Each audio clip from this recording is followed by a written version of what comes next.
So, ayan guys, magpa-fried rice tayo. May kaunting natirang taba-taba ng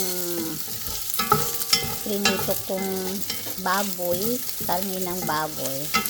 So, tayo magpa-fried rice dahil request ng aking asawa at anak. Siyempre, hindi mawawala ang ating sibuyas.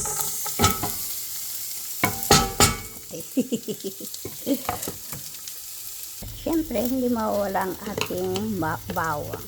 Ayan. Paubos na yung bawang ko. Ito yung bawang na sinasabi kong gawan na. Pero, mabango siya guys. Para maraming bawang, ang fried rice natin ay mas masarap. Ayan. Ayan guys, daming bawang.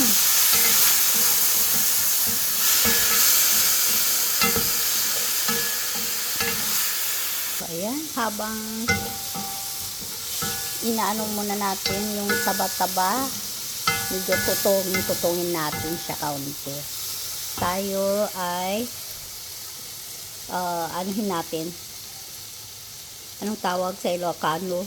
Ay, Tagalog. Ito eh. At ini, talaga nga mapapasubo tayo sa Tagalog. Ayan, hindi na ako naghugas guys. Maluluto din naman. Hindi, bero lang. Naghugas din naman ako. Ayan. Pero medyo matigas tong kanin namin. Ayan guys. So, ito yung ginagamit ko guys. Ito yung ginagamit ko pag nagpa-fried rice ako. So, ito na lang yung ihahalo natin na vegetables niya. So, ayan, damihan natin. Ayan, medyo nasusulog pa na yung kawali ko na. Wala kasi yung apoy. Basta sunog na nga.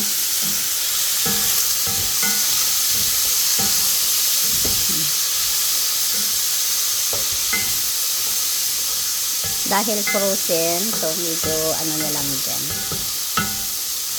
Yan, tulog ng kawali ko. Pero sarap naman guys, diba? Ang fried rice, medyo tutong-tutong. Siyempre, hindi mawawala ang ating Filipino soy sauce, Marca Piña.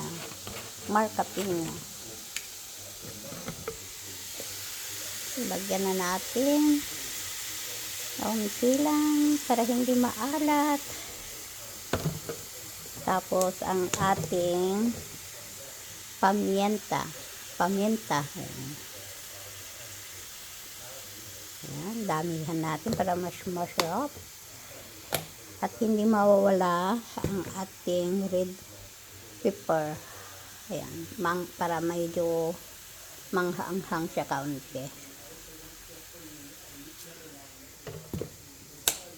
Ayan.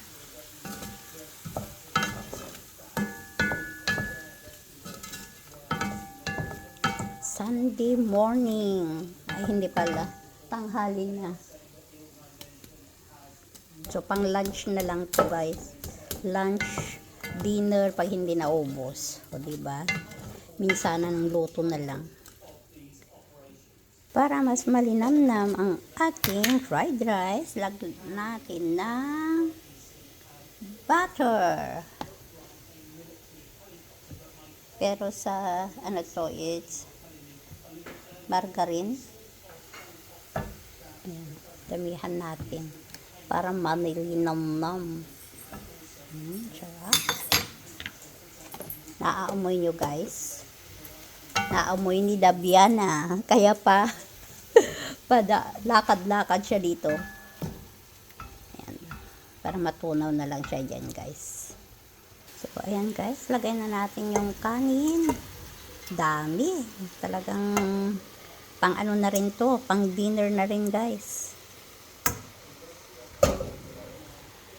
Nakalimutan kong naglagay pala ng itlog. Yan, hirap maghalo dahil isang kamay. Medyo itim yung fried rice ko